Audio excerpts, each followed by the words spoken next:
नमस्कार दोस्तों, आशा करता हूँ आप सब बहुत अच्छे होंगे। देखिए आज हम डिस्कस करेंगे 27 जून का द हिंदू न्यूज़पेपर और पीआईबी का इंपॉर्टेंट करंट अफेयर्स। तो लीजिए गाइस स्टार्ट करते हैं। सबसे पहले बात करेंगे पीआईबी की न्यूज़ में बिल्कुल चर्चा में है और वेरी वेरी इंपॉर्टेंट है ये, ठीक है।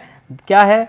Microwave obscurant chaff rocket. देखिए डीआरडीओ की रक्षा प्रयोगशाला जोधपुर के द्वारा विकसित एक विशिष्ट तकनीक है बिल्कुल। और इससे क्या होता है? इससे रडार डिटेक्शन कम हो जाता है। तो नेवी को सौंपा इन्होंने अभी ये एक medium range microwave obscurant chaff rocket है, ठीक है। तो थोड़ा ध्यान रख लेना। आप डीआरडीओ के बारे में बात करें तो देखिए डीआरडीओ के जो अध्यक्ष हैं बिल्कुल आपको पता होना चाहिए। आप किसी भी एग्जाम की तैयारी करते हैं जैसे एसएससी या बैंकिंग के एग्जाम की और पीसीएस के एग्जाम में कई बार तो मोटो भी पूछ लेते हैं। आरएस के में पूछा था एक बार, राजस्थान सिविल सर्विस में, और भी बहुत सारे एग्जाम में पूछ लेते हैं। तो हमें पता होना चाहिए बलस्य मूलम विज्ञानम, शक्ति का स्रोत विज्ञान है, ठीक है। मोटो है ये डीआरडीओ का और डीआरडीओ 1958 में गठित होता है, ठीक है गाइज। नेक्स्ट हम यहाँ पे बात करेंगे टारगेट ओलंपिक पोडियम स्कीम के बारे में, टॉप्स, ठीक है। ये भी पीआईबी में न्यूज़ में है और वेरी वेरी इंपॉर्टेंट स्कीम है। युवा मामले और खेल मंत्रालय की बिल्कुल ये स्कीम है। मेनली इसका उद्देश्य है भारत के शीर्ष जो टॉप एथलीट हैं उनको सहायता प्रदान करना, जैसे उनको स्पेशल कोचिंग कोच प्रदान करना जहाँ जिससे भी वो कोचिंग लेने चाहते हैं, ठीक है, सीखना चाहते हैं, जिस भी देश में रह के वो ट्रेनिंग करना चाहते हैं और मंथली स्टाइफंड उनको मिले। ये सब चीज़ें बिल्कुल इस स्कीम का उद्देश्य है। नेक्स्ट हम बात करेंगे दक्षिण भारत की पहली और देश की सबसे बड़ी तेंदुआ सफारी। कहाँ पे? बैनरघट्टा जैविक उद्यान कर्नाटक। और देखिए बेसिक इन्फॉर्मेशन बात अगर हम करें, बैनरघट्टा जो राष्ट्रीय उद्यान है, नेशनल पार्क जो है, उसके बारे में बेसिक इन्फॉर्मेशन। यहाँ पे पहला जैविक पार्क जिसमें बाड़बंद वनडे हाथी अभ्यारण्य भी है। दूसरी बात क्या है? भारत के पहले तितली बाड़े के रूप में उद्घाटन 2006 में यहाँ पे होता है और सुवर्णमुखी नदी इस पार्क से होकर बहती है, ठीक है गाइज।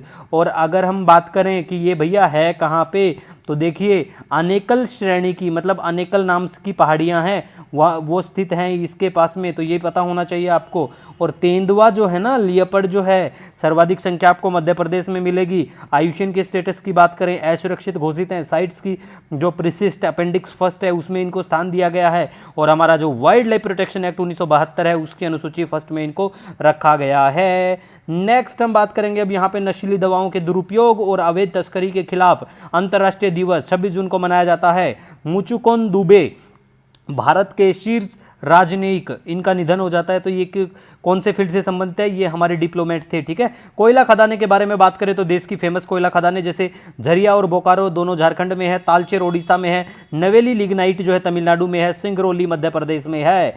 नेक्स्ट हम बात करेंगे दुनिया का पहला परमाणु ऊर्जा संयंत्र। मुझे नहीं लगता कुछ इतना काम का है, लेकिन याद रख लेना ओब्निस्क रशिया में पड़ता है। रशियन।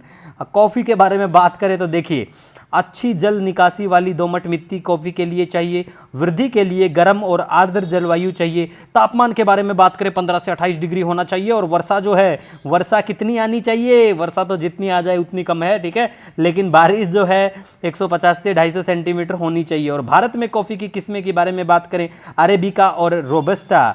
और कॉफ़ी बोर्ड जो है उसका मुख्यालय बेंगलुरु में है। तो इससे साफ जाहिर होता है कि भैया कर्नाटक जो है अराउंड 70% कॉफ़ी का उत्पादन करता है। उसके बाद में केरल, तमिलनाडु, आंध्र प्रदेश, ओडिशा में भी कॉफ़ी की खेती की जाती है। नेक्स्ट बात करेंगे म्यांमार के बारे में। तो देखिए म्यांमार 2023 में विश्व का सबसे बड़ा अफीम उत्पादक। करोगे नशे भर बुरे फंसोगे, ठीक है, करोगे नशे जिंदगी में हो जाओगे जैसा भी जो भी होगा, लेकिन देखिए नशा पता इन सबसे दूर रहना चाहिए। कपिल देव के बारे में बात करें, इनको professional golf tour of India के अध्यक्ष नियुक्त किया गया।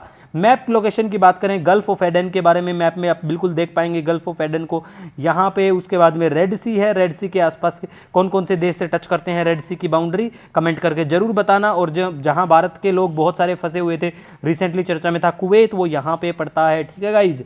देखिए कोई सजेशन कोई सुझाव आपका बिल्कुल बेझिझक होकर आप मुझे कमेंट कर सकते हैं। मिलेंगे नए दिन के साथ, तब तक के लिए खुश रहिए।